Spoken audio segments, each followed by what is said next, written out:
Team India captain Rohit Sharma, star player Virat Kohli మళ్లీ కొత్తగా మైదానంలో అడుగుపెట్టాలని ఆస్ట్రేలియా పేస్ దిగ్గజం బ్రెట్ లీ సూచించాడు.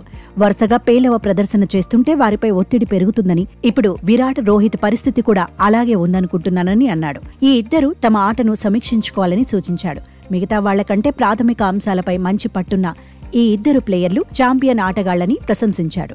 ప్రస్తుతం రోహిత్ శర్మ, విరాట్ కోహ్లీ టెక్నిక్ పై దృష్టి పెట్టి సరికొత్తగా మైదానంలో అడుగుపెట్టాలని తెలిపాడు.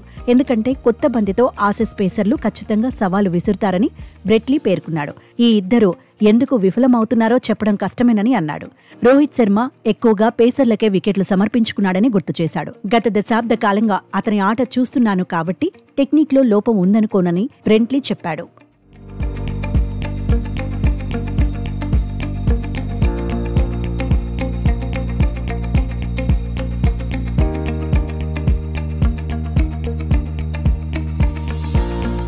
ప్రస్తుత ప్రపంచ క్రికెట్లో ఫుల్ షాట్ ఆడే అత్యుత్తమ ఆటగాళ్లలో రోహిత్ శర్మ ఒకడని ఇప్పటికీ భావిస్తున్నానని తెలిపాడు. కానీ క్రీజులో కాస్త ఎక్కువగా దూకుడు ప్రదర్శించడం చేటు చేస్తుందేమోనని బ్రెట్ లీ పేర్కొన్నాడు. అయితే ప్రతిష్టాత్మక బోర్డర్ గవాస్కర్ సిరీస్ కు సమయం దగ్గర పడుతుండటంతో చర్చలన్నీ దీని చుట్టూనే సాగుతున్నాయి.